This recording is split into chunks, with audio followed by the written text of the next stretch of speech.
Hey everybody, welcome to week 7. Kind of hard to believe we've reached that point. So there's just a couple of things I wanted to go over with y'all this week. The first being, I know I'd sent an email out about midterm grades being due the 28th. They moved that, I think, to March 5th now. But I should have them up well before then. Just because I don't want you guys to start looking for those and them not being here. But they did extend the deadline on that because of the weather, and obviously face-to-face classes missed a lot of class time, so they may have also missed assignments being due and that kind of stuff. And with campus being closed, a lot of people may not have been on campus. So that's just a heads up on that front. So the next thing I wanted to kind of go over with you is a few things regarding your movie analysis paper.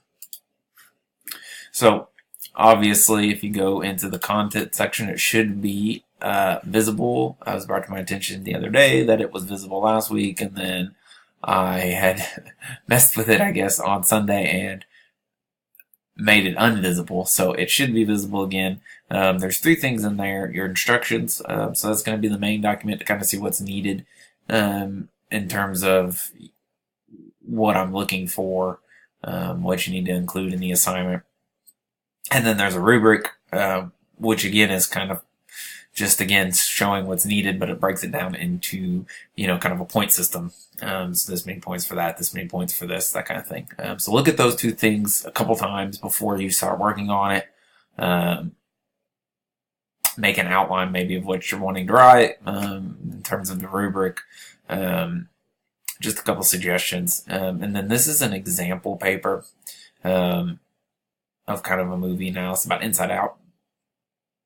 And it is much longer and more in detail than what I'm looking for. So don't necessarily try to copy what they did, but use it as kind of an outline to see some of the points that they used. And kind of what a movie analysis in terms of looking kind of at emotional things can look like. So just use that as kind of a reference point. If you hit a stopping block or you're like, I'm stuck, use that as kind of something to look at. But in terms of length and depth, this is a much longer paper than what you're needing to do. So just keep that in mind, as well. And that's, so that's kind of it for this week. So that's your main thing to work on. If you guys have any questions, any concerns, anything like that, please let me know. And I look forward to reading your movie analysis. Thank you.